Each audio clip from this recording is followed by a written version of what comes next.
Perkenalkan, nama saya Ica Ariandi dengan NIM 86066305 dari Prodi PGSD semester 2 UPBJJ Universitas Terbuka Medan.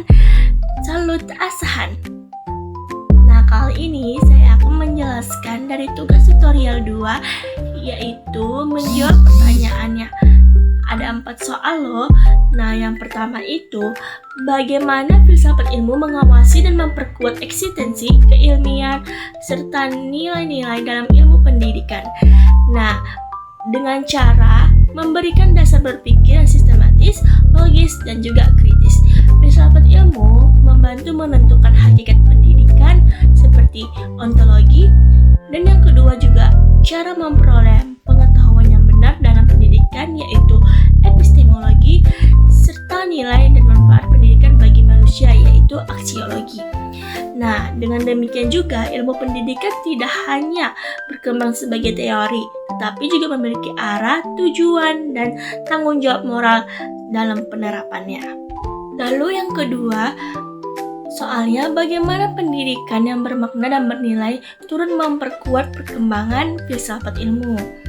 Nah, menurut saya, jika dilihat dari pendidikan bermakna, yang pertama, membantu peserta didik berpikir kritis dan kreatif. Yang kedua, mengembangkan karakter dan moral. Dan yang ketiga, menanamkan tanggung jawab sosial. Jika dilihat dari dampaknya terhadap filsafat ilmu, yang pertama itu mendorong perkembangan ilmu pengetahuan. Kedua, memunculkan pemikiran dan penelitian baru. Dan yang terakhir, menyesuaikan pendidikan dengan perkembangan zaman. Dalam proses pendidikan, peserta didik diajak untuk mencari kebenaran, memahami nilai-nilai kehidupan, serta mengembangkan ilmu pengetahuan secara tanggung jawab. Melalui pendidikan, filsafat ilmu terus berkembang karena adanya pertanyaan, penelitian, dan pembaruan pemikiran yang menyesuaikan kebutuhan zaman dan perkembangan masyarakat.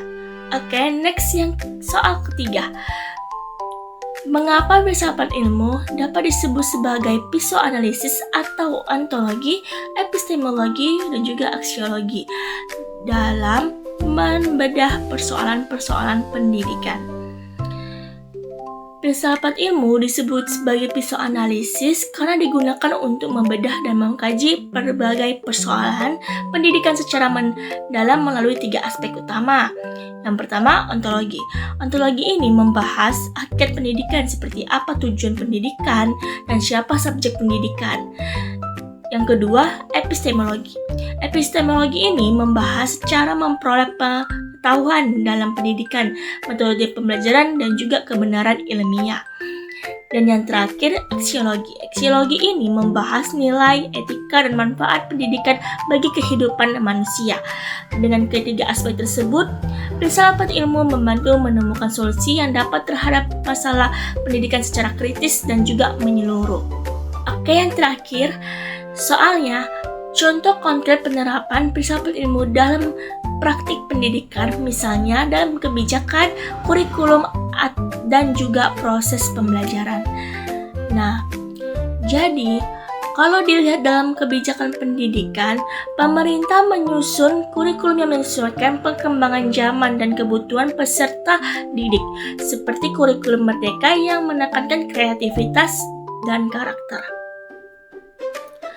Kalau dilihat dari kurikulum, materi pembelajaran disusun berdasarkan perkembangan ilmu pengetahuan dan kebutuhan masyarakat agar pembelajaran lebih relevan. Yang ketiga, dalam proses pembelajaran, guru menggunakan metode diskusi, problem solving, dan juga pembelajaran berbasis proyek agar siswa mampu berpikir kritis, kreatif, dan juga mandiri. Dan yang terakhir dalam penilaian. Ini ya kenapa ada dalam penilaian, karena penilaian itu kan sebagai evaluasi juga. Jadi evaluasi tidak hanya menilai hasil akademik saja, tetapi juga sikap, keterampilan, dan karakter peserta didik. Baik, itu saja mungkin yang bisa saya jelaskan dari tugas tutorial 2 filsafat ilmu. Jika ada kesalahan, tolong dimaafkan. Terima kasih.